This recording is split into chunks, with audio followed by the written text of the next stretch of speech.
Outros eu ainda não conheço. Eu sou o pastor Ronei, pela graça de Deus, pastoreio, sirvo na PIB de Cachoeira do Campo, né? Fica do outro lado, e às 2 horas daqui. E Deus nos trouxe em segurança, chuva, passamos pela Estrada Real, sobe, desce, curva, sobe, desce, curva, montanha, atropelamos 2 quebra-mola, porque a visibilidade está muito ruim, mas, graças a Deus, nós chegamos bem. E nós cremos que Deus nos trouxe aqui nessa noite com um propósito. E eu gostaria de convidar os irmãos a abrir a palavra de Deus no livro do profeta Joel. Livro do profeta Joel, capítulo 2. Nós vamos fazer a leitura do versículo 12 ao versículo 17. Eu vou ler aqui na versão Nova Almeida atualizada. Eu gostaria de convidar os irmãos a se colocarem de pé, em reverência à palavra de Deus. Livro do profeta Joel, capítulo 2, versículo 12 ao versículo 17. Está ali me acompanhando a minha digníssima esposa, a mais bela das mulheres. Está ali o meu filho Elian, de 13 anos. Tem uma filha de 26, a Miriam, não pôde vir por motivo de trabalho. Está comigo também o irmão Jardel, que nos ajuda lá. A nossa irmã Keliane também, que nos ajuda com a obra. Todos encontraram? Amém? Diz assim: ainda assim, agora mesmo, diz o Senhor, convertam-se a mim de todo o coração, com jejuns, com choro e com pranto. Rasguem o coração e não as suas roupas. Convertam-se ao Senhor seu Deus, porque Ele é bondoso e compassivo, tardio em irar-se e grande em misericórdia, e muda de ideia quanto ao mal que havia anunciado. Quem sabe se ele não se voltará e mudará de ideia, e ao passar deixe uma bênção para que vocês possam trazer oferta de cereais e libações ao Senhor seu Deus? Toquem a trombeta em Sião, proclamem um santo jejum, convoquem uma reunião solene, reúna o povo, santifiquem a congregação, congreguem os anciãos, reúnam as crianças e os que mamam no peito, que o noivo saia do seu quarto e a noiva dos seus aposentos, que os sacerdotes, ministros do Senhor, chorem entre o pórtico e o altar e orem. Poupa teu povo, ó Senhor, e não faça da tua herança um objeto de deboche e de zombaria entre as nações. Porque hão de dizer entre os povos, onde está o Deus deles? Até aqui a leitura da palavra de Deus. Senhor Deus, em nome do seu bendito Filho, do seu precioso Filho Jesus Cristo, que morreu, Senhor, naquela rude cruz pelos nossos pecados e que ressuscitou para a nossa salvação, Senhor. Ó Deus, é por meio dele que nós nos achegamos a Ti nesse momento, ó Deus, em oração, e pedimos, ó Deus, que o Senhor continue a ministrar, Pai, aos nossos corações. Ó Deus, nós acabamos de ouvir, Senhor, a Sua palavra cantada, louvada. E agora nós abrimos as Escrituras. Ó Pai, fizemos a leitura de uma porção, Pai, dela. Ó Deus, e pedimos que o Teu Espírito ilumine a nossa mente, esclareça o nosso coração, abra os nossos olhos espirituais, para que nós possamos contemplar a profundeza da Tua palavra, a urgência da Sua palavra, Senhor.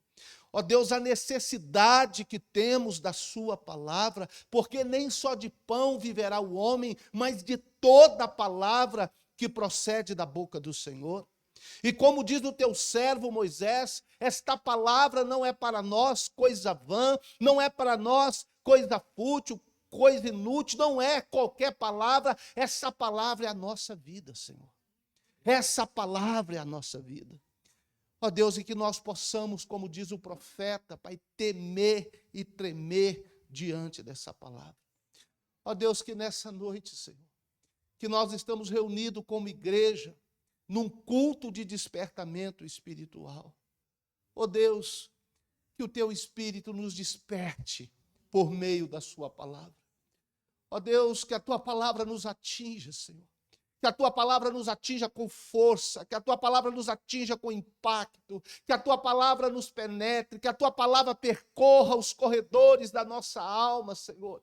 Que a tua palavra vá naqueles porões trancados, fechados a 7 chaves, que a tua palavra, ó Deus, leve luz onde há treva, onde há escuridão, que a tua palavra, Pai, purifique onde há sujeira, que a tua palavra queime, ó Deus, onde precisa de purificação, que a tua palavra, que é martelo, que esmiuça a penha, ó Deus, que ela possa quebrar todas as pedreiras do nosso coração e da nossa consciência, ó Deus, que a tua palavra venha, que a tua palavra vá e produza em nós o resultado pelo qual ela está sendo enviada, Senhor. Ó Deus, o pregador, ó Pai, necessita da sua graça. Oh Deus, em nome de Jesus, Espírito Santo, eu dependo de ti. Me dê graça, me dê unção, Espírito Santo. Me capacita com poder a transmitir a sua palavra, ó Deus, de forma fiel. Ó Deus, de forma clara, de forma objetiva, que o Senhor não me deixe complicá-la, acrescentar, nem tirar nada, porque a tua palavra é suficiente. Ó Deus, em nome de Jesus, que a tua palavra, Senhor, Pai, que a unção do Senhor esteja sobre mim, para que a tua palavra seja pregada com graça, com unção, com poder e com vida do Espírito Santo, Senhor. Em nome de Jesus. Ó Deus, e nós repreendemos, Senhor, tudo aquilo que tenha por motivo de distrair a mente, de distrair o coração, de roubar a palavra, de sufocar a palavra, que seja repreendido em nome de Jesus. Ó Deus, e que nós possamos estar aqui por inteiro, por completos, atentos à tua voz, Senhor. Porque quando nós abrimos a sua palavra, o Senhor fala.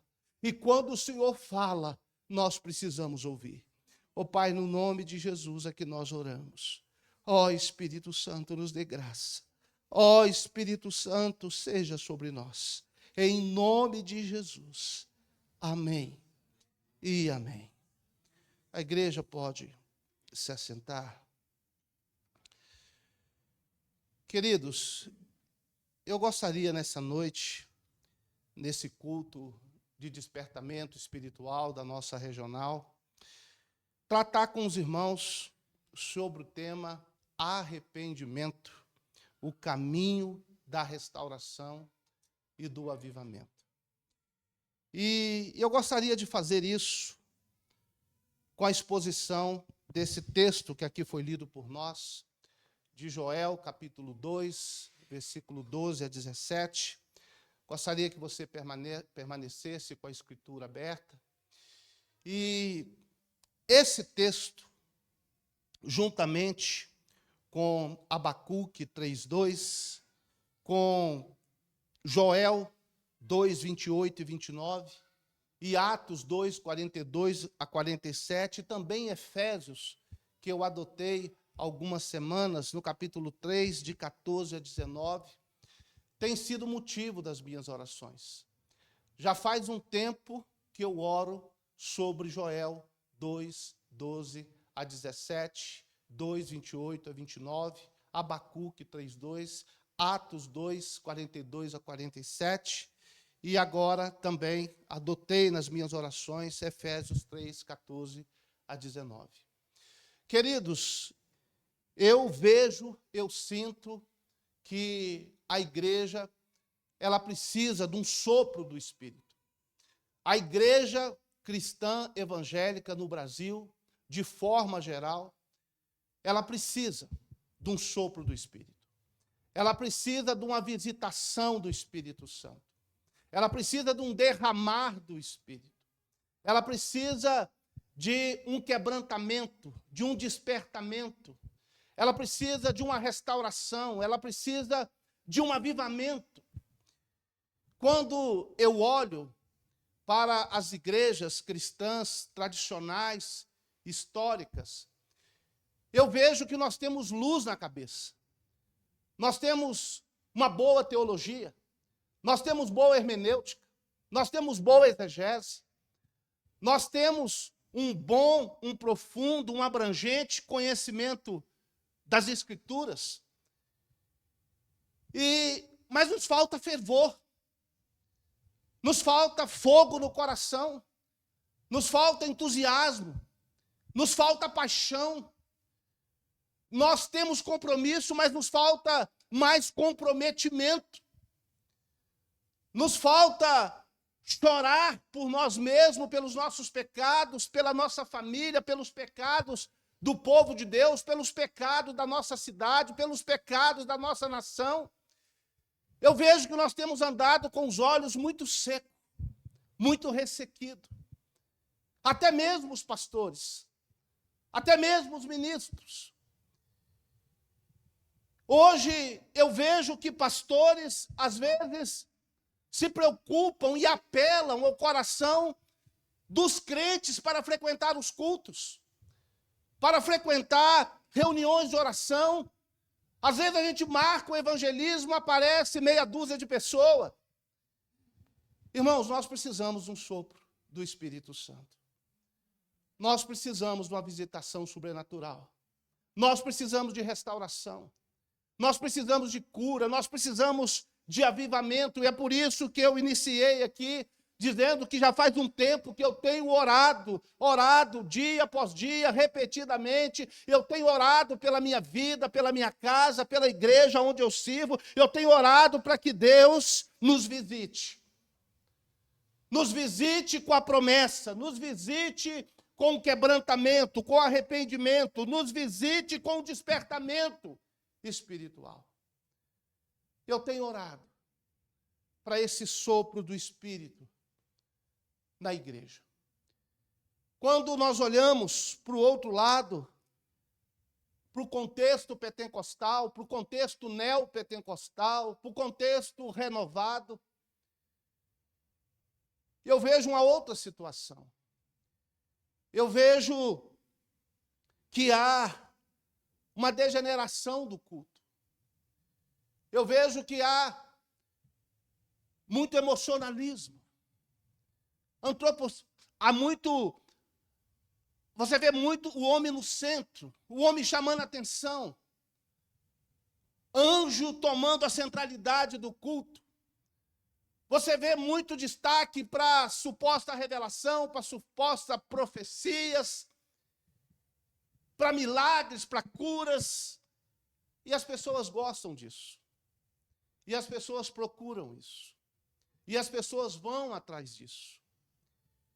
E eu vejo também muito teatralismo. Eu vejo muito exagero. Então eu vejo um culto degenerado.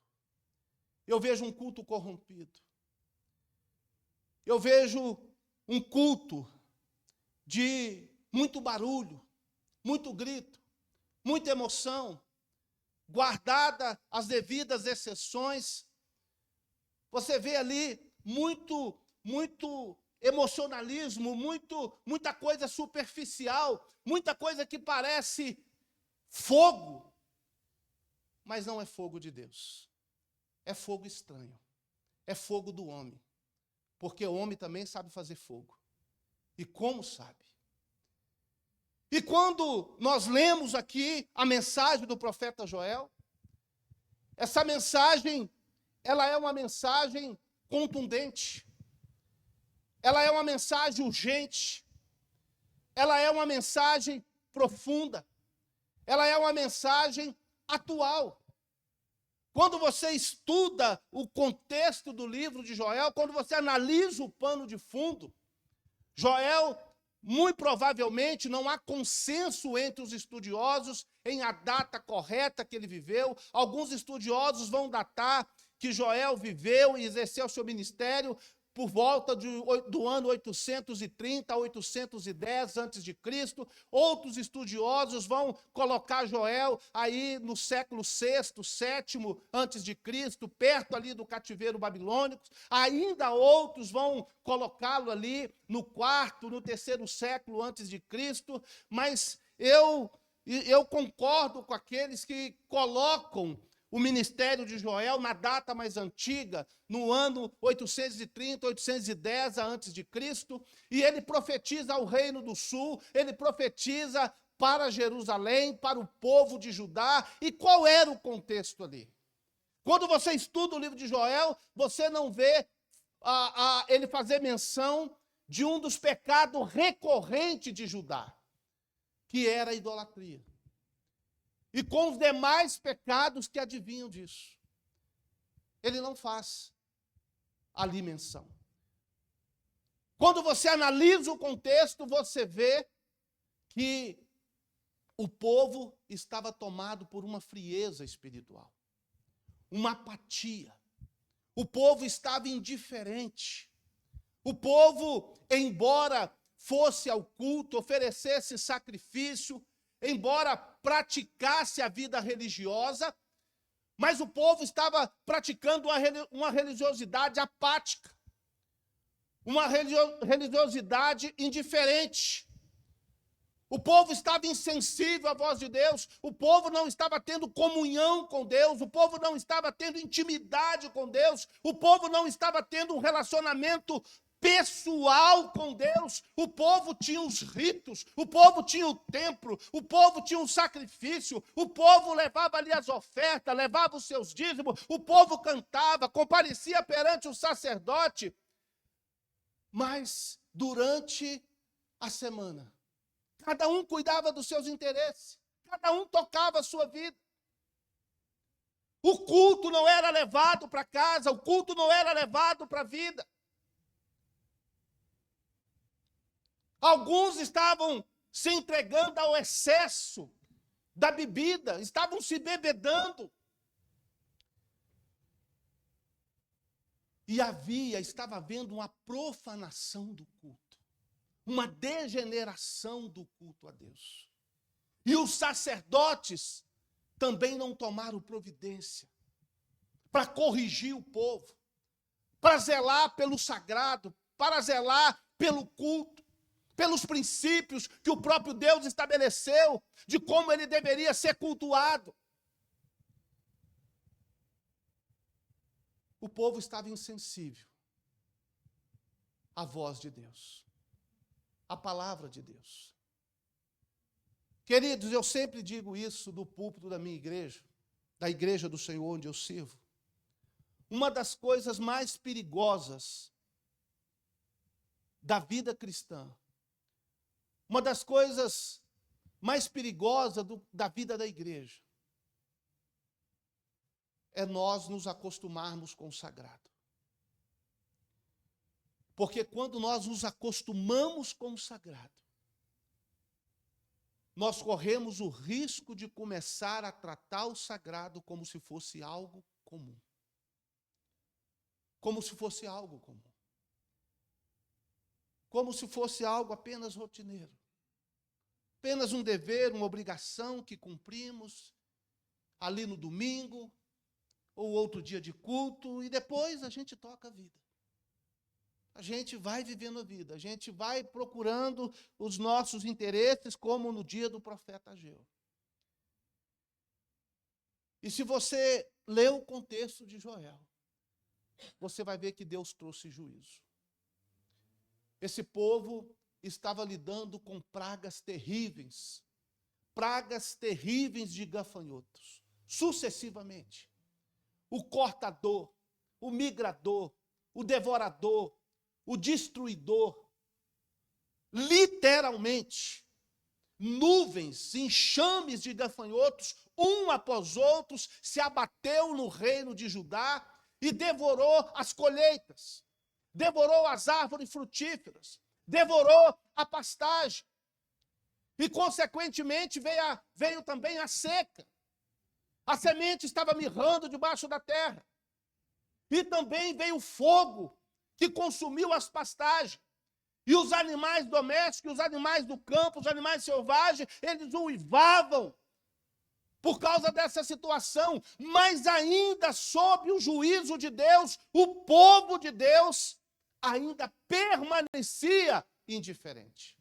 Ainda permanecia morno, ainda permaneciam insensível à voz de Deus. Insensível diante das calamidades que se abateu sobre eles, trazendo crise econômica, crise espiritual.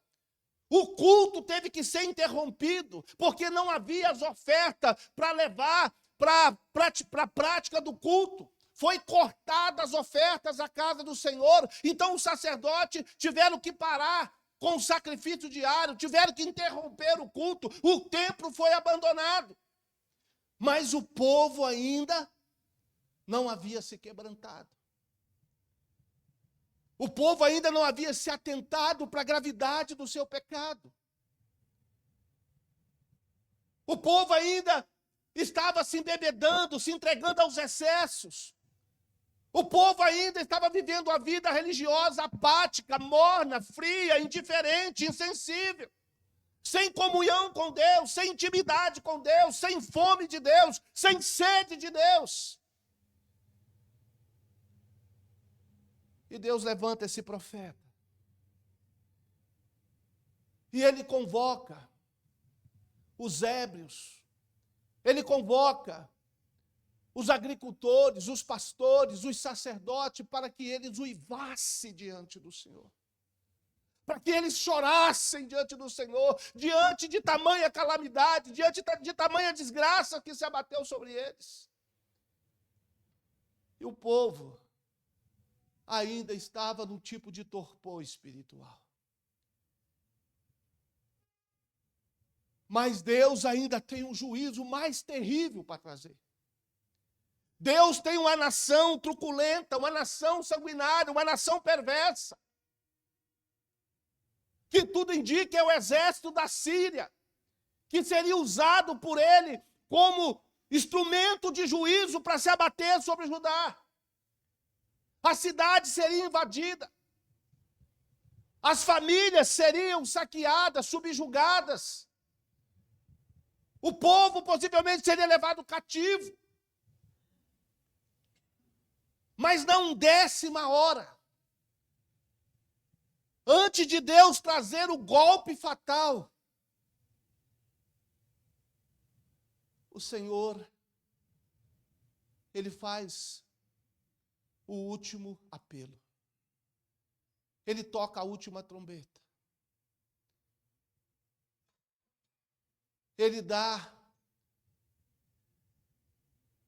mais uma oportunidade, embora o povo já houvesse fechado todas as demais oportunidades atrás de si que Deus havia lhe dado.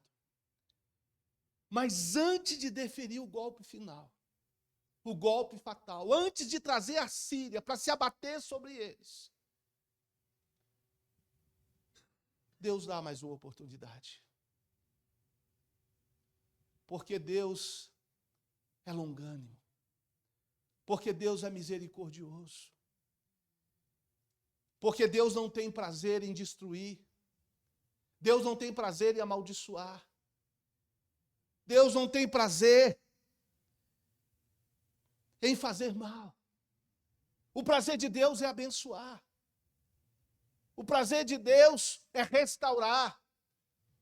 O prazer de Deus é prosperar. O prazer de Deus é perdoar, é salvar. O prazer de Deus é ver seu povo próspero. Deus não tem prazer na morte do ímpio. Antes, ele quer que ele se arrependa e viva. Mas quando ele tem que julgar, ele julga.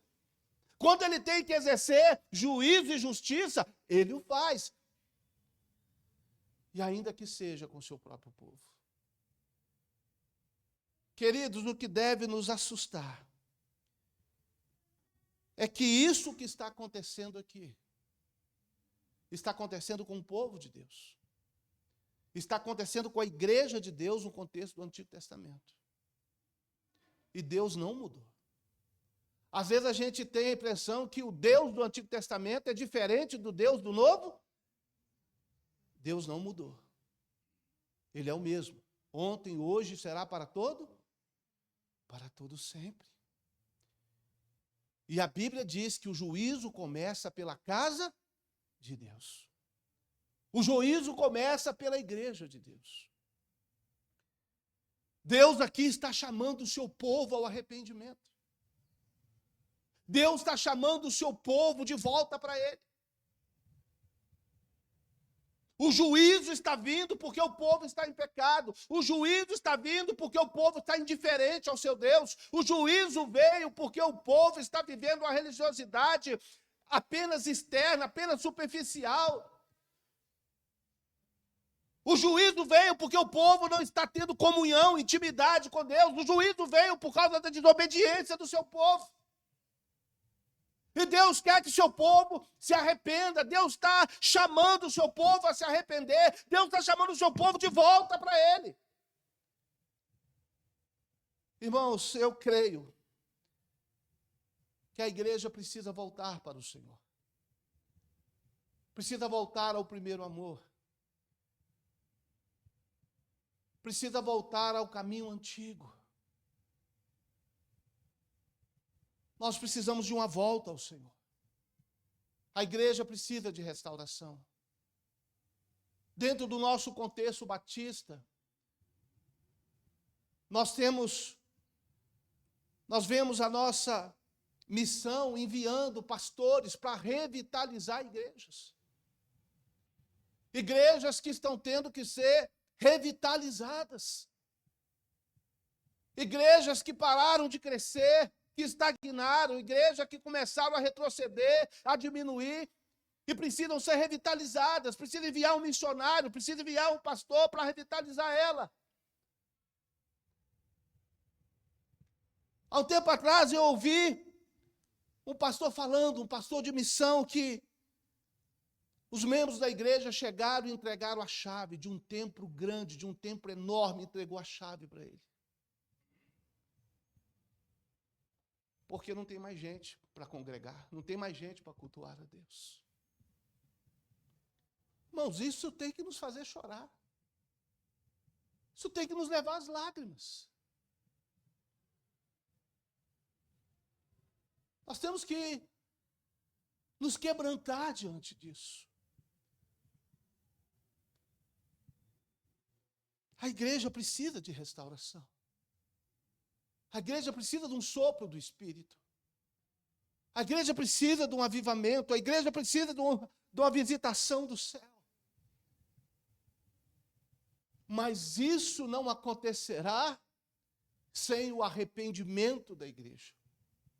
Isso não acontecerá se não formos quebrantados.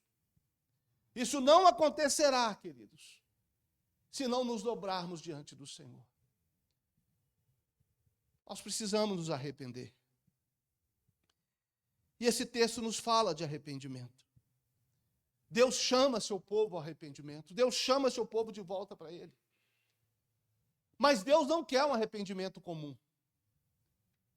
Deus chama seu povo de volta, Deus chama seu povo a se arrepender, mas Deus detalha, Deus descreve, Deus exige como deve ser esse arrependimento. Eu gostaria de pontuar isso com você nessa noite. Mas o que é arrependimento? O que é arrependimento à luz da palavra? Irmãos, de forma bem simples, arrependimento, ele implica em convicção de pecado, em tristeza pelo pecado, em confissão do pecado e em abandono do pecado, em virar as costas para o pecado e se voltar para Deus. O arrependimento, na língua grega, a palavra arrependimento é metanoia. É mudança de mente. É mudança de pensamento. O arrependimento bíblico, ele envolve a razão, ele envolve a emoção e ele envolve a vontade.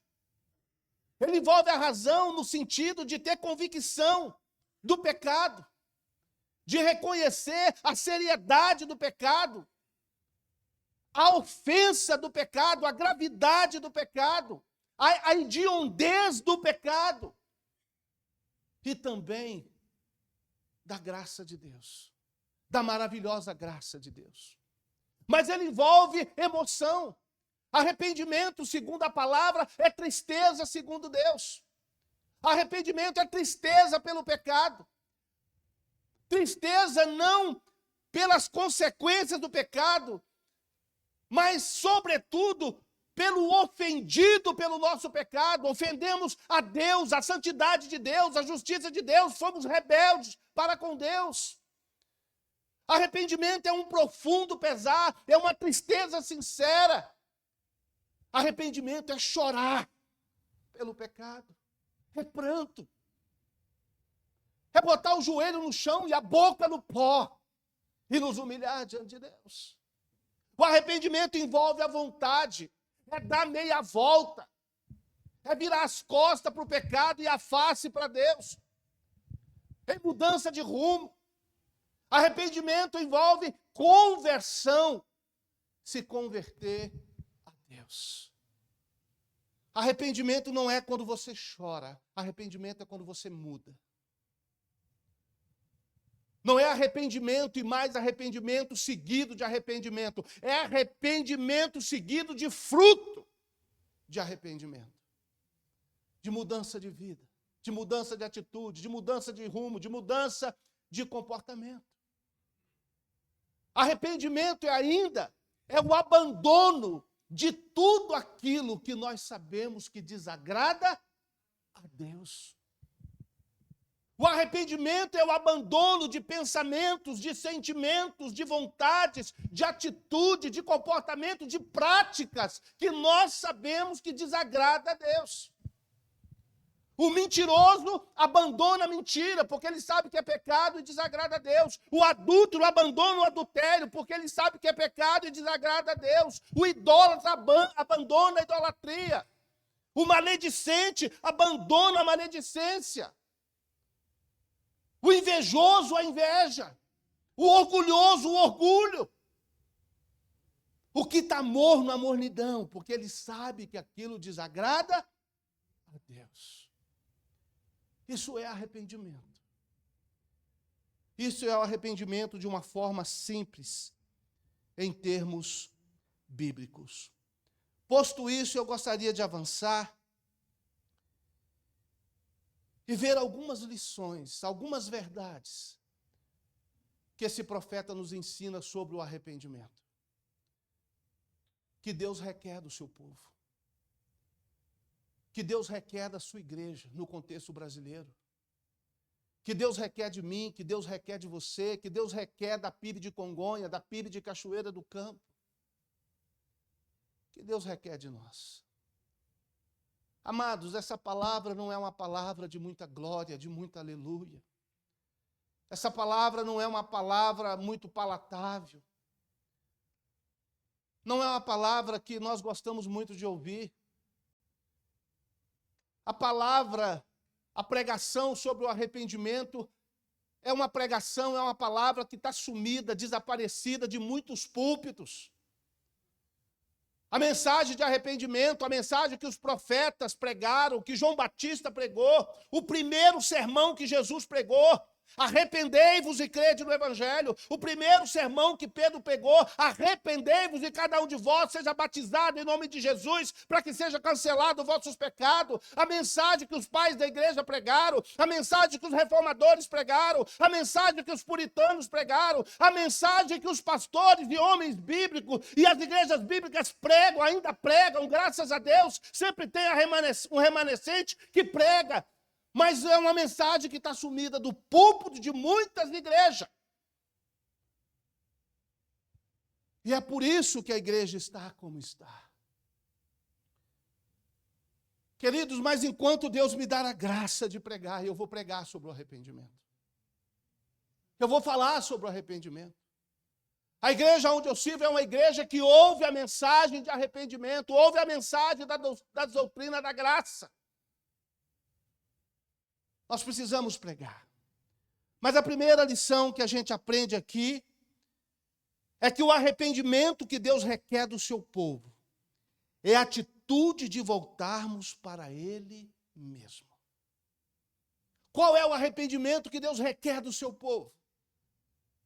É a atitude de nos voltarmos para Ele mesmo. Olha aí o versículo 12. Ainda assim, agora mesmo diz o Senhor, converta-se a mim. Convertam-se a mim. Dependendo da sua tradução, vai estar: voltem-se para mim. Veja que Deus está chamando o seu povo para voltar para Ele. Ele está chamando o seu povo, a sua igreja, para se converter a Ele. Porque o seu povo se distanciou dele, o seu povo estava longe dele, estava frio para com ele. Queridos, o arrependimento que Deus requer da sua igreja não é que nós voltemos para os ritos do culto, para os ritos do cristianismo. Não é que nós voltemos para uma teologia, para uma denominação, não é que nós voltemos para a igreja, para a ortodoxia, não é que nós voltemos para o ministério. Tudo isso tem o seu lugar, tudo isso tem a sua importância, tudo isso tem o seu momento, mas Deus nos chama para voltarmos para uma relação pessoal com Ele. Deus nos chama para voltar para ter intimidade com Ele. Deus nos chama para nos voltar para Ele. Voltem para mim. Você lembra da igreja em Éfeso? Uma das 7 igrejas que João escreveu? A primeira igreja, ela tinha zelo, ela tinha sã doutrina, ela tinha obras, ela combatia os nicolaítas. Jesus diz: tenho, porém, contra ti que abandonaste o teu primeiro. Você abandonou o seu primeiro amor. E ele disse: se arrependa, senão eu venho e movo o seu candeeiro. Lembra da igreja de Laodiceia, a última? Era uma igreja rica, uma igreja bastarda, uma igreja bonita. Aos olhos do homem, sabe, parecia uma igreja abençoada, uma igreja viva, uma igreja que... Mas Jesus está do lado de fora. Eis que estou à porta e eu... Irmãos, isso é desesperador. Uma igreja cristã que o Cristo está do lado. E muitas vezes nós usamos esse versículo para pregar para os descrentes, mas esse versículo foi pregado para os crentes. Pregado para a igreja. O Senhor, Ele nos chama. Volte para mim. Convertam-se a mim. Irmãos, o povo de Israel havia estabelecido uma relação mística com o templo. E nessa relação mística com o templo, eles se esqueceram, se distanciaram do Senhor do templo. Às vezes nós corremos o risco de trocar o Deus da obra pela obra. A obra de Deus pelo Deus da obra. Deus está mais interessado, mais preocupado em quem nós somos, do que aquilo que fazemos. Irmãos, ativismo religioso não é agradável a Deus. Às vezes nós fazemos muito para Deus, trabalhamos muito para a igreja, trabalhamos muito para o reino, mas não temos comunhão com Deus. Não passamos tempo com Deus, contemplando a sua beleza, contemplando a sua santidade, a sua pessoa, os seus atributos, meditando na sua palavra, em oração.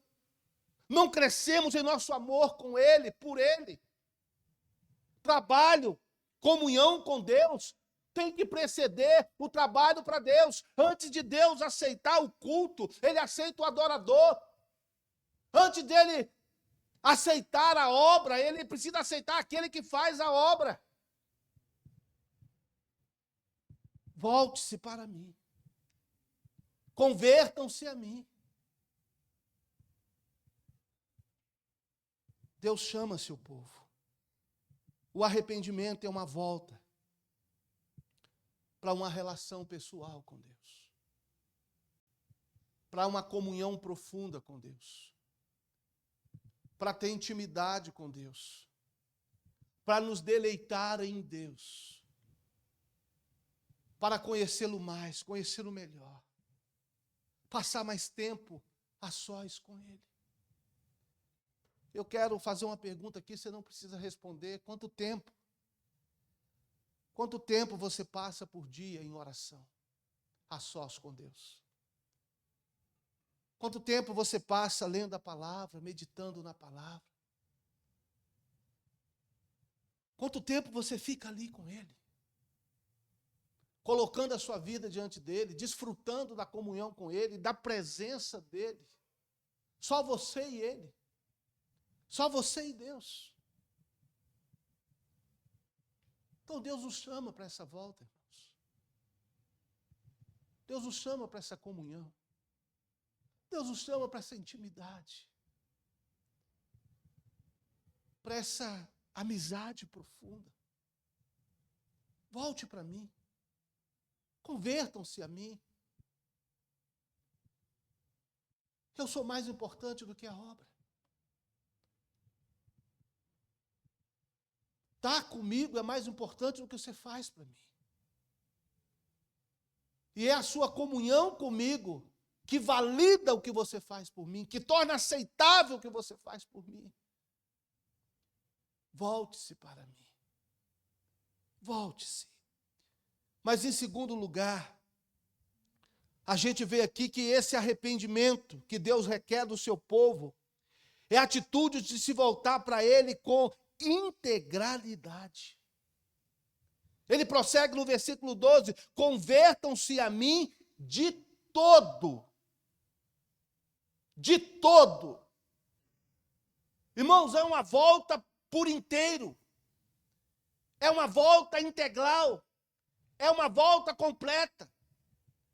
Não é voltar para Deus só com a nossa mente e não com o nosso coração, não com os nossos sentimentos, não com as nossas emoções. Também não é voltar só com os nossos sentimentos e as nossas emoções e não voltar com a nossa mente, com a nossa razão.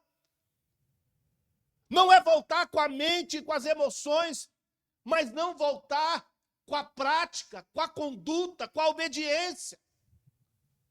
É voltar por inteiro. Não é apenas voltar com algumas áreas da nossa vida e outras não. Mas é voltar para Deus, é nos entregar, é nos consagrar a Deus por inteiro, de todo o nosso coração, com as nossas emoções, com os nossos sentimentos, com o nosso entendimento. Mas não só com os nossos sentimentos e com a nossa razão, com a ortodoxia, com a doutrina correta, mas também com a nossa conduta, com as práticas corretas, com as atitudes corretas, com o viver correto. Não voltar para Deus só no domingo ou na quarta-feira, não, mas voltar para Deus de segunda a segunda. Na minha casa, no meu casamento, na relação com a minha esposa, na relação com meus filhos, no meu trabalho, como que eu relaciono com as pessoas, como que eu exerço o meu trabalho, é voltar para Deus com tudo que sou, que tenho e que faço. Deus não aceita coração dividido, Deus não aceita alma, mente dividida, Deus nos quer por inteiro. Deus não quer o dízimo do nosso tempo, Deus não quer o dízimo da nossa vida, Deus não quer só 10% de nós, Deus nos quer 100%. 100%.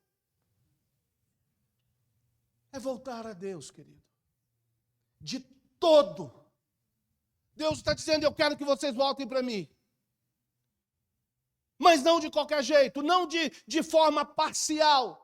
não entregando algumas coisas e retendo as outras. Eu quero que vocês voltem para mim de todo o coração. Por completo. Menos do que isso, eu não aceitarei.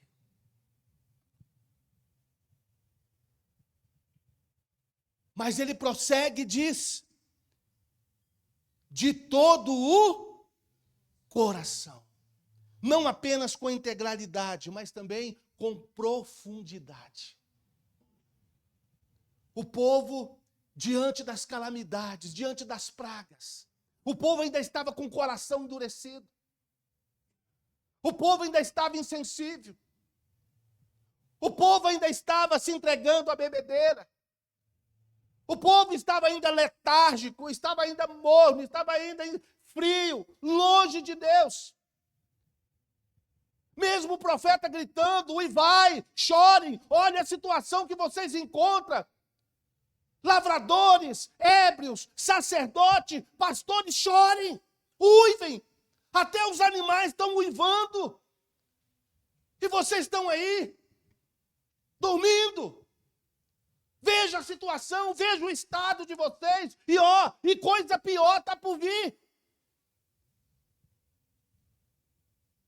E o povo com o coração duro. Deus está dizendo de todo o coração, eu quero que vocês se convertam a mim, eu quero que vocês se arrependam, eu quero que vocês se voltem para mim com profundidade. De todo o coração. Queridos, é assim que nós temos que nos voltar para Deus. É assim que Deus requer que nós nos arrependamos. Com integralidade. E com profundidade de coração. Que é o centro das nossas emoções. Que impulsiona as nossas atividades. Deus não quer uma volta superficial. Deus não quer uma volta momentânea de emoção. Às vezes as pessoas vão num congresso, vão num retiro espiritual, vão num culto, ou até participa de um culto, de um momento como esse, são tocados, impactados pela palavra e se rendem diante de Deus, faz promessa diante de Deus e depois passa. No meio da semana já voltou à mesma realidade, a fazer a mesma coisa, a viver da mesma forma, a cumprir a mesma rotina. Deus fala, não, é com profundidade. É de dentro para fora. É de dentro para fora. Mas o profeta avança. E o texto nos ensina que o arrependimento que Deus requer de seu povo é uma atitude de voltar para Ele com quebrantamento. Olha que diz a última parte do versículo. E isso com jejuns, com choro e com pranto. Com jejum, com choro e com pranto. Deus está dizendo, outra vez, não quero arrependimento comum. Eu quero um arrependimento diferenciado, eu quero um arrependimento integral, profundo. Um arrependimento com quebrantamento, um arrependimento interno, que tem sim demonstrações internas, mas um arrependimento com jejuns. Irmãos, o povo de Israel normalmente jejuava em momentos de crise nacional, importantes decisões espirituais, momento de grande aperto e também em arrependimento, em tristeza, em profundo pesar pelos seus pecados. Você vê que quando Josafá se viu apertado por 3 nações, ele orou e jejuou. E Deus trouxe livramento. Você vê que Esté convoca o povo para um jejum de 3 dias, quando o povo judeu estava debaixo de uma sentença de morte. Neemias jejua quando ele ouve sobre a miséria do seu povo. E ele vai fazer o pedido para o imperador da Pérsia. Irmãos, algumas, dentro do contexto batista, nós temos aí alguns que defendem a ideia que não é mais preciso jejuar. Eu penso diferente, eu não concordo com isso. Eu não sei qual é a visão aqui dos irmãos, mas eu penso diferente, respeitando o pensamento dos irmãos, a visão do pastor da igreja. Eu penso diferente. Jesus jejuou. Os apóstolos jejuaram. A igreja de Antioquia jejuou. E do resultado do jejum ali, Paulo e Silas foi separado para o ministério. Eu tenho a prática da disciplina do jejum na minha vida. A igreja jejua, toda a primeira semana do mês é semana de oração e jejum, a semana toda. Queridos, quem jejuma tem pressa. Quem jejuma tem fome de Deus. Quem jejuma está dizendo que o pão do céu é mais importante do que o pão da terra, que a água do céu é mais importante do que a água da terra. O pão da terra, ele é um símbolo do pão essencial, que é o pão do céu. Quem jejuma demonstra a sua necessidade, a sua dependência, seu quebrantamento de Deus. Quem jejuma busca o socorro de Deus. Jejum não é dieta para emagrecer. Jejum não é ascetismos. Jejum não é greve de fome. Jejum não é para benefícios humanos, não. O jejum é para nos humilhar diante de Deus. O jejum é para Deus. O jejum não é para mudar Deus, o jejum é para nos mudar. Nos mudar perante Deus e nos mudar na nossa relação com o próximo, como diz o profeta Isaías. Jejum é reconhecer a nossa fraqueza humana, a nossa limitação humana e a onipotência de Deus, a soberania de Deus. Jejuar é pedir socorro, é pedir livramento, é pedir escape a Deus. Jejuar é pedir o sopro de Deus, a graça de Deus, a intervenção do céu na nossa vida. Jejuar é uma demonstração externa de um sentimento interno, de um quebrantamento, de um arrependimento, de uma profunda tristeza pelo nosso pecado, ou da nossa casa, ou da igreja, ou da nossa nação. Mas também a palavra diz que é com choro e é com pranto. Queridos, qual foi a última vez que nós choramos diante de Deus? Eu gostaria que você examinasse a você mesmo. Nós, pastores que estamos aqui, ministros de música, de louvor, professores de EBD, a liderança da igreja, mas cada pessoa, cada membro, qual foi a última vez que eu, você, nós choramos diante de Deus? Não porque alguém nos ofendeu, não porque alguém nos tratou mal, não porque, sabe, uma perda material, mas choramos pelos nossos pecados. Choramos pelas nossas fraquezas. Choramos pelas nossas quedas, pelos nossos desvios, pelos nossos tropeços. Choramos pela vileza do nosso pecado, pela vileza do nosso coração. A palavra diz que bem-aventurados que choram. Choram pelos seus pecados, choram pela sua miséria. Qual foi a última vez que você chorou pelos pecados da sua família? Qual foi a última vez que você chorou pelos pecados da sua igreja, pelas dificuldades da sua igreja? Que você chorou por um irmão, por uma irmã que caiu? Que você chorou por um irmão, por uma irmã que está fraco na fé? Por um irmão, por uma irmã que está ausente nos cultos? Que está se distanciando? Que está no afastamento gelado? Que está numa apostasia rebelde? Que está tomando decisões erradas? Qual foi a última vez que nós choramos, queridos? Nós, pastores, qual foi a última vez que nós choramos por uma ovelha?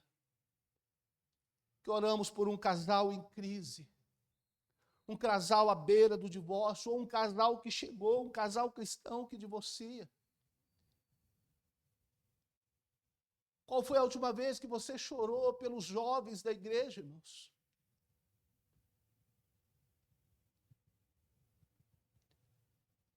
Há uma lacuna nas nossas igrejas, há uma dificuldade, há uma luta com os jovens. Qual foi a última vez que você chorou pela juventude, pelos adolescentes?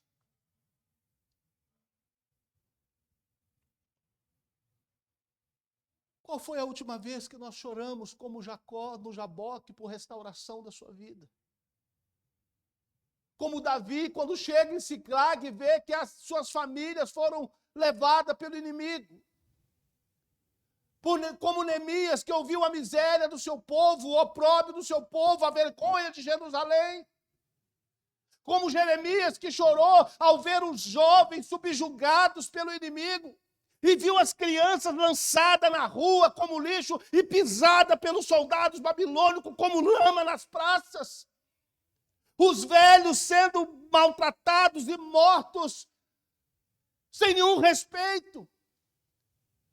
Como Jesus, que olhou para Jerusalém e diz: Jerusalém, Jerusalém, que mata os profetas.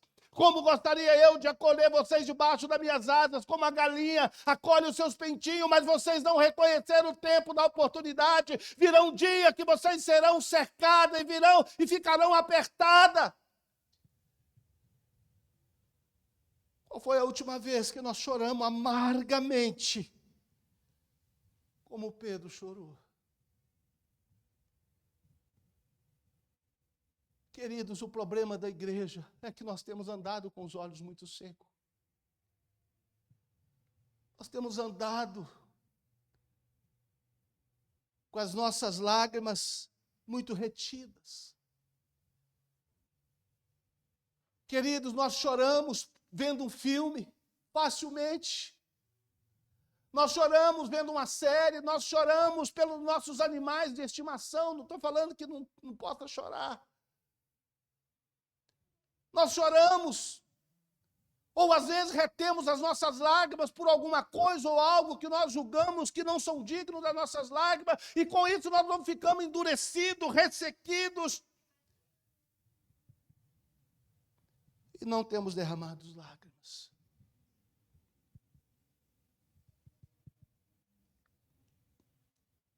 Chorem. Se arrependam com choro. Se arrependam com pranto.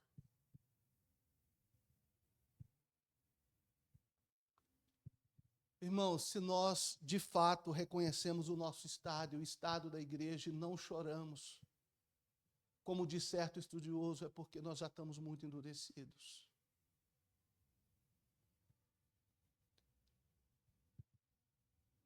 Nós estamos vendo nossos jovens se perderem. Às vezes vem até a adolescência, até a juventude, e poucos permanecem. Nós estamos vendo a juventude da nossa cidade se entregando ao álcool, às drogas, à sexualidade precoce, às baladas, se matando, cometendo suicídio, jovem morrendo, irmãos. Nós estamos vendo a nossa juventude morrer, atentar contra a própria vida. Nós estamos vendo a juventude tomada pela ansiedade, pela depressão. Cadê a igreja para chorar? Cadê a igreja para se colocar de joelho? Cadê a igreja para vir para o templo orar? Você marca, o pastor coloca uma semana de oração, aparece lá meia dúzia, 8, 10 pessoas para orar. Aí você sai na rua para ir embora, os bares estão cheios, a casa espírita está cheia, outros lugares estão cheios, está chovendo, está frio, estão cheios, mas cadê o povo de Deus? Cadê o povo de Deus?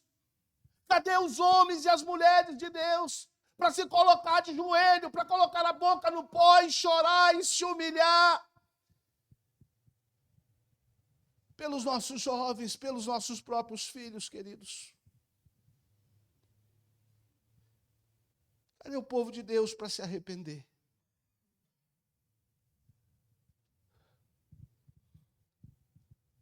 Nós, pastores, precisamos pregar chorando. Nós precisamos subir ao púlpito e descer do púlpito com lágrimas nos olhos. Que Deus nos quebrante. Que Deus nos quebrante. É com jejum, com choro e com pranto. Deus está falando, é assim que eu quero que vocês se arrependam. É assim que eu quero que vocês voltem para mim. Dessa forma. Mas a palavra avança. E o texto nos ensina que o arrependimento que Deus requer do seu povo é uma atitude de nos voltarmos para Ele com sinceridade. Olha o versículo 13, na parte B. Rasgai o coração e não as roupas. Rasgue o coração e não as vestes. Eu sei que é da cultura de vocês, que é do costume de vocês, diante de uma grande tragédia, diante de uma situação calamitosa, diante de uma situação de afronta, diante de um desastre, eu sei que é da cultura de vocês, rasgar a veste, diante de uma blasfêmia contra o santo, é costume de vocês. Eu conheço disso, mas olha, mas eu não me impressiono com isso, eu não me impressiono com a performance humana, eu não me impressiono com o teatralismo humano, eu não me impressiono com as suas culturas, com os seus costumes estéticos. Eu quero que vocês rasguem o coração, eu quero que o coração de vocês sejam atingidos. Eu quero que vocês rasguem o coração. Que o coração de vocês sejam quebrantados. Eu quero um arrependimento sincero, eu quero um arrependimento profundo, eu quero um arrependimento autêntico, eu quero um arrependimento completo. Eu quero que vocês rasguem o vosso coração. Rasguem o vosso coração. É assim, queridos. É assim que Deus quer que nos arrependemos. É conhecido por todos nós que Deus busca verdadeiros adoradores que o adorem em espírito e em verdade. Deus não se impressiona com as nossas performances externas. Deus não se impressiona com o nosso falar bem, com o nosso falar bonito, com a nossa boa retórica. Deus não se impressiona com aquilo que demonstramos externamente, a não ser que isso seja um símbolo da verdadeira adoração interna.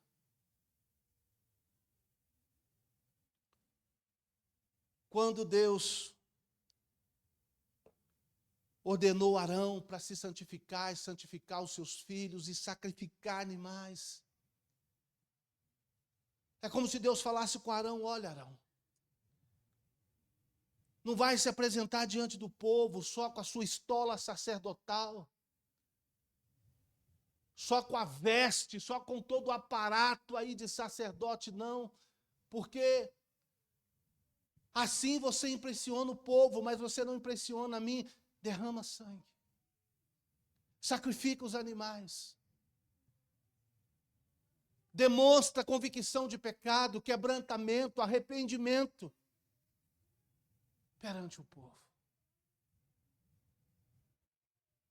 Rasgar o nosso coração, queridos. Deus quer um arrependimento sincero. Um arrependimento autêntico.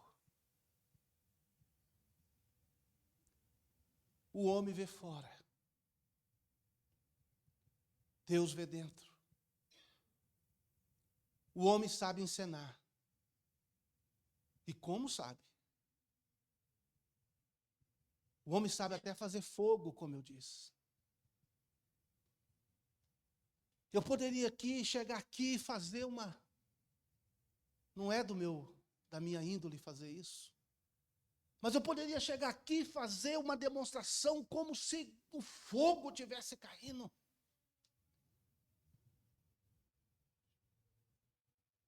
E talvez conseguir arrancar alguns glórias, alguns aleluia, alguns levantar das mãos.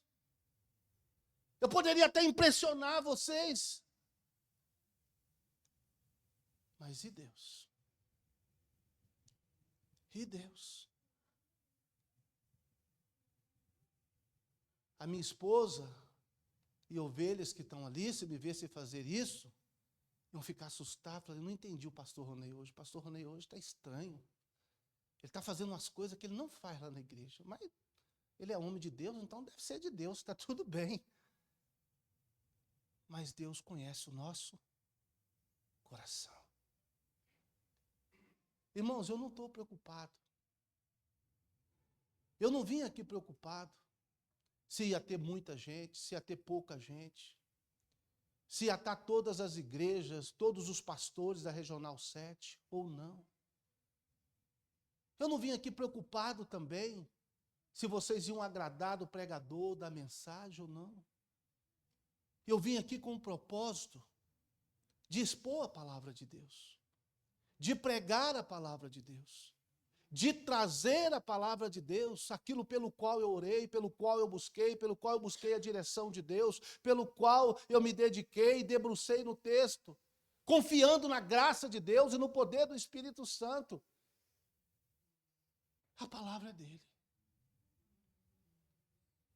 E eu creio que essa é a palavra para essa noite, para este lugar, para esse tempo, para esse momento. Quer gostemos ou não. Deus nos chama ao arrependimento. Deus nos chama à restauração. E agora eu vou mais rápido. O arrependimento que Deus requer do seu povo é a atitude de voltar-nos para Ele por quem Ele é. Olha a parte B do versículo 13. Converta-se ao Senhor, seu Deus. Por quê? Porque Ele é bondoso e compassivo, tardio em irar-se e grande em misericórdia, e muda de ideia quanto ao mal que havia anunciado. Nós temos que nos converter a Deus por quem Ele é.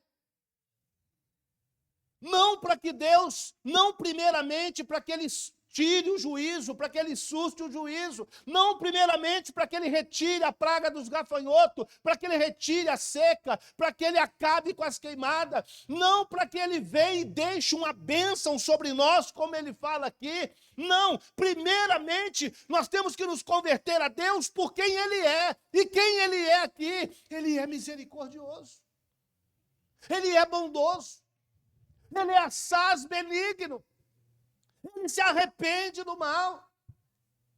Ele pode suspender, sim, um juízo e pode deixar uma bênção e trazer um comboio de bênção atrás dele. Mas a principal razão que nós devemos nos converter é por quem Ele é.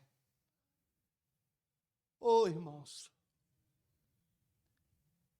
o motivo de sermos chamados ao arrependimento, de sermos curados, restaurados, avivados, abençoados, não é porque nós nos arrependemos em si, mas é por quem Deus é. É por causa do caráter misericordioso, gracioso, compassivo, bondoso dele. Porque se Deus não fosse quem é, de nada adiantaria o nosso arrependimento. De nada adiantaria o nosso arrependimento. Tem gente que é utilitarista, só busca Deus por causa das bênçãos, só busca Deus quando a coisa aperta, só busca Deus quando quer que uma porta se abre, só busca Deus em momentos de aflição. Esse tipo de pessoa não é aceito.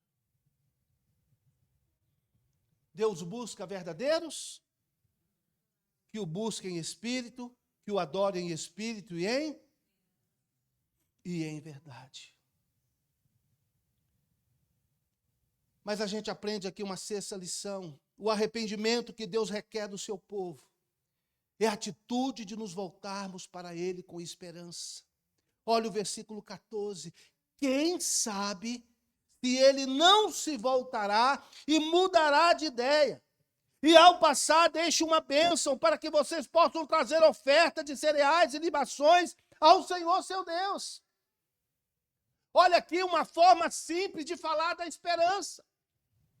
Ele está dizendo, olha, quem sabe? Porque isso aqui não é uma atitude de incredulidade, é porque o profeta sabe que Deus é soberano. Que ele faz o que quer, como quer, quando quer, a quem quer, do jeito que quer. Mas como ele sabe que Deus é misericordioso, olha, se vocês se arrepender, se vocês voltar para Deus, como ele exige, olha, quem sabe ele não vai suspender o juízo. Quem sabe ele não vai desistir de trazer a Síria. Quem sabe ele vai tirar o juízo e vai trazer uma bênção. Vai deixar bênção. E o culto vai poder ser restaurado, vocês vão poder voltar à casa de Deus, adorar a Deus, levar as ofertas dos sacrifícios, com esperança. Irmãos, o arrependimento, ele precisa também trazer o elemento da esperança. Uma das maiores virtudes, uma das virtudes cardeais da fé cristã. Agora permanece o amor, a fé e a esperança. Mas caminhando mais, nós precisamos voltar para Deus, publicamente. Olha o versículo 15 e 16. Toque a trombeta em Sião, proclame um santo jejum, convoque uma reunião solene e reúna o povo e santifique a... Olha, a coisa é tão grave. A coisa é tão séria que o arrependimento ele precisa avançar do âmbito pessoal para o coletivo, do particular para o público. Olha, convoca, toca a trombeta na cidade, convoca o povo, chama a congregação, chame a todos para se arrepender.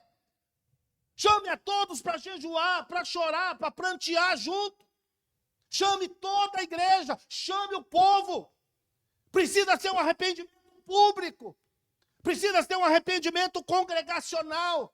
De toda a igreja, de todo o povo. Não apenas pessoal. Não apenas no âmbito familiar. Mas público. Publicamente. Porque a coisa é grave. Os irmãos estão entendendo a seriedade das coisas? Amém?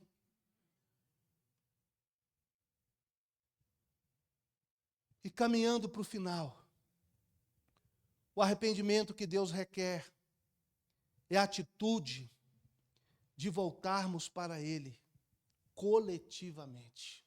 Esse ponto está ligado ao anterior. Ninguém pode ficar de fora. É todos. E quem é esse todos? Olha como que Joel detalha. Congreguem os anciãos. Os mais velhos. Os mais velhos precisam dar exemplo. Com eles está a sabedoria, com eles está a experiência. Com eles está o conselho. Com eles está a piedade, o temor a Deus. Eles precisam ser os primeiros a demonstrar quebrantamento, a demonstrar arrependimento, a se voltar para o Senhor. Eles têm que ser o primeiro ali na vanguarda. Os anciãos, os homens, as mulheres mais velhos, piedosos, mas quem? Reúnam as crianças. As crianças também precisam se arrepender. As crianças também são pecadoras. Os jovens, os adolescentes, todos eles precisam se arrepender, porque o jovem, na robustez da sua força, não pode lidar com aquela situação, não pode lidar com as circunstâncias adversas, não podia enfrentar a Síria. Olha, as crianças, as maiores, os adolescentes, os jovens, olha, se arrependam, venham, todos vocês. Mas mais quem? E ele diz, e as crianças que mamam no peito. Olha, até as crianças de peito, elas ainda não atingiram a idade da razão, Pode não ter pecado no sentido de cometê-los, mas elas herdaram o pecado de Adão e Eva, nasceram com a natureza pecaminosa e elas não serão poupadas diante daquela situação, diante do inimigo que vem. Elas precisam ir com seus pais e ver aquela situação, ver os seus pais se humilhando diante de Deus, ver os pais se arrependendo. As crianças que mamam. Mas não para. E ele diz que o noivo saia do quarto e a noiva dos seus aposentos. Você está de lua de mel? Veja a gravidade da coisa.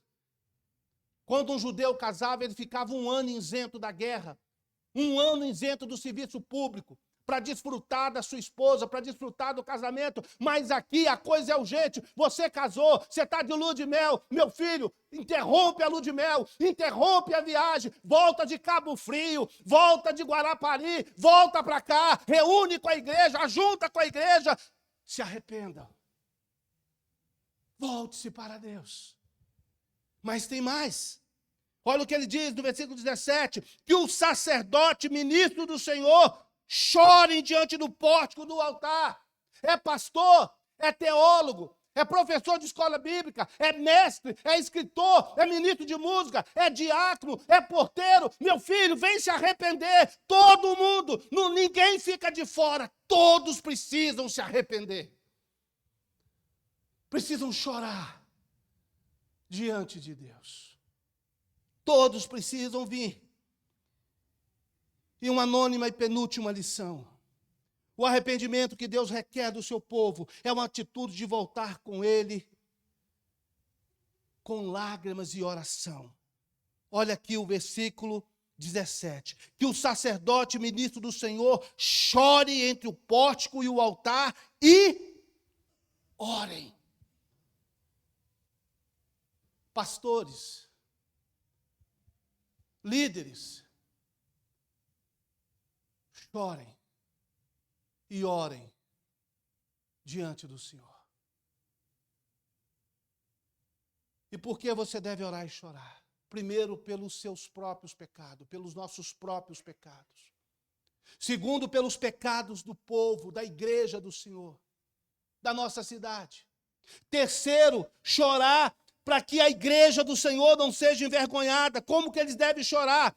Poupa o teu povo, ó Senhor, e não faça da tua herança objeto de deboche e de zombaria entre as nações. Senhor, tem misericórdia da tua igreja, tem compaixão da tua igreja, tem compaixão do teu povo, Senhor. Não deixa a tua igreja cair na vergonha, não deixa a tua igreja cair no opróbrio, não deixa a tua igreja ser zombada pelo descrente, não deixa a tua igreja ser motivo de escândalo, de mau testemunho, não deixa a tua igreja cair na desgraça, da vergonha. Senhor, poupa a tua igreja.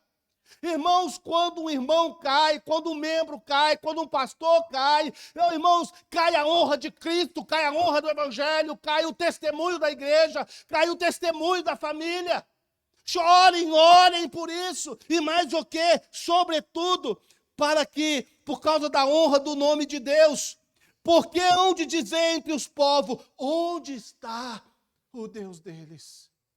Chore para que o nome do Senhor não seja blasfemado, não seja descredibilizado pelos descrentes, pelos incrédulos, que eles não blasfemem do Jesus de vocês, que eles não blasfemem do Deus de vocês.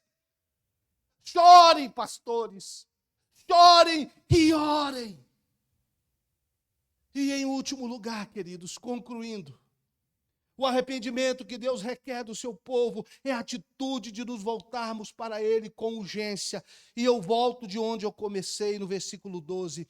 Ainda assim, agora mesmo, diz o Senhor. Agora, não depois. Hoje, não amanhã, porque o amanhã tem a estranha mania de ser tarde demais. Esse é o dia, essa é a noite. Esse é o momento. Arrependa-se hoje. Arrependa-se com urgência. Arrependa-se agora. Volte para mim agora. De todo o coração. Queridos, a frieza da igreja A mornidão da igreja não deve ser motivo para a igreja desanimar, mas deve impulsionar ela para buscar Deus. As dificuldades da igreja não devem ser motivo para ela desistir, mas para correr para os braços de Deus. Os grandes avivamentos da história nasceram de um momento da igreja em dificuldade, quando os recursos da terra se esgotaram, quando a igreja parecia um vale de ossos secos. Aí veio o sopro do Espírito e avivou a igreja, e curou a igreja, e restaurou a igreja, e levantou a igreja como um exército. Oh, queridos, Deus quer curar a igreja, Deus quer restaurar a igreja, Deus quer avivar a igreja, Deus quer levantar a igreja como um exército. Que o Espírito de Deus sopre sobre a sua igreja. Se você continuar lendo o texto, você vai ver que o povo ouviu, que o povo se arrependeu, que o povo se voltou para Deus, e que Deus abençoou o povo e assegurou a presença dele no meio do povo. Amém, queridos? É isso que Deus quer fazer conosco. É isso que Deus tem para nós. Amém? Que o Espírito Santo continue falando aos nossos corações, e que muito mais do que um falar meu, seja um falar dele, com cada um de nós, queridos. Amém?